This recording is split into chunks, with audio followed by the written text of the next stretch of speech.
All right, y'all. Jeff Johnson got 3 things that you need to know. Jeff, good morning. Hey, good morning, Rick. How are you this morning, man? Man, blessed and highly favored. How you feeling, brother? I'm good, man. I'm in Vegas, so it's early for me. But I really wanted to weigh in. I'm feeling some kind of way about Twitch passing, and I wanted to dive in a little bit because I recognize that almost every time in the culture when we hear about someone committing suicide, we have these conversations, and we dive deep to a degree on, what people think they could do or should have done or can do for the people in their lives who they love.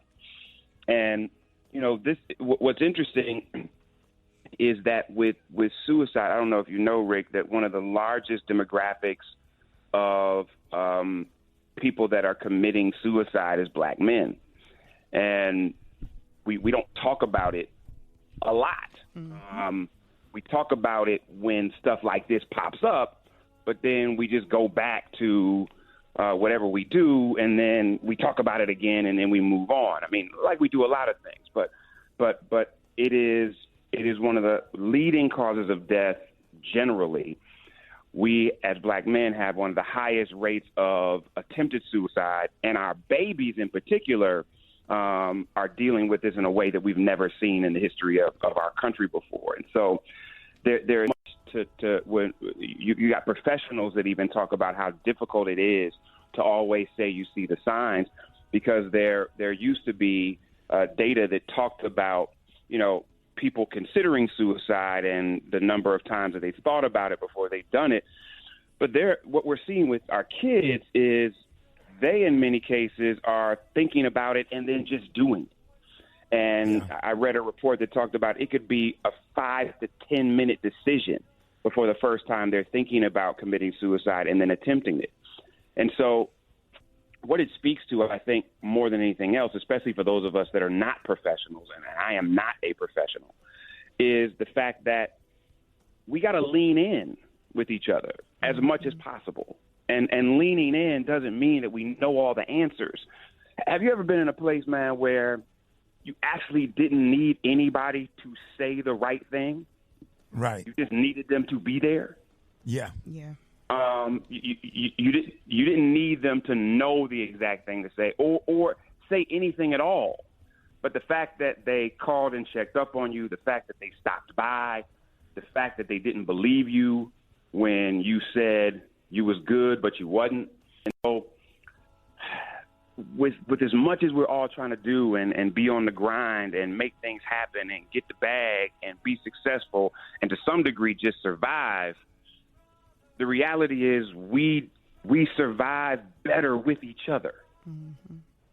And so if we've got the ability, even in our own lives, what I would recommend is, who are the 2 or 3 people in your life that without question you just want to lean into and elevating the ways that we lean in.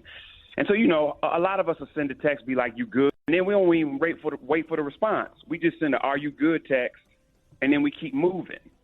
But sometimes it's, "Hey, I was thinking about you. Are you good? Can we do a FaceTime today? Can we do a call today?" Right. Because I'm at the place now, man, I need to hear somebody's voice. I need to hear your voice. I need to see your face. Because you can BS me on a text. But you ever picked up the phone and talked to somebody and you say, "How you doing?" They be like, "I'm all right." And you'd be like, "Nah, you lying." Because I can hear it in your voice. I can hear it in your response. I can see it in your eyes. I can see it in your body language. And there's just nothing more important in this world than our relationships, our family, our friends, the people who we know care about us. And my hope is that beyond data and research and therapy, and to some degree medication for some of the imbalances that some of us deal with, because those are very real things, the things that average people that don't know psychology and don't have a degree in this can do is not take any of our relationships for granted, not take any of our interactions for granted, elevating our level of transparency, especially with brothers, and taking the 2 extra steps. What are the 2 extra steps so I can know that you're okay? Or what are 2 extra steps where I can let you know I'm not? Because I've had conversations in the last month where I had to say to one of my people, nah, man, I ain't good right now. My heart is heavy right now. I'm effed up right now. I'm not feeling myself right now. And it gives the people in my life ability to reach out further to be like, hey, man, let's get together. Or, hey, man, don't get off the phone with me right now. Let's talk about this for a second.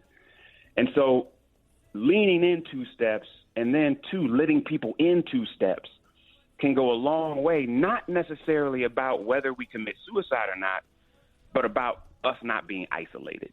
And so those are things I just wanted to share this morning, brother, because I just know the holidays are a difficult time for people.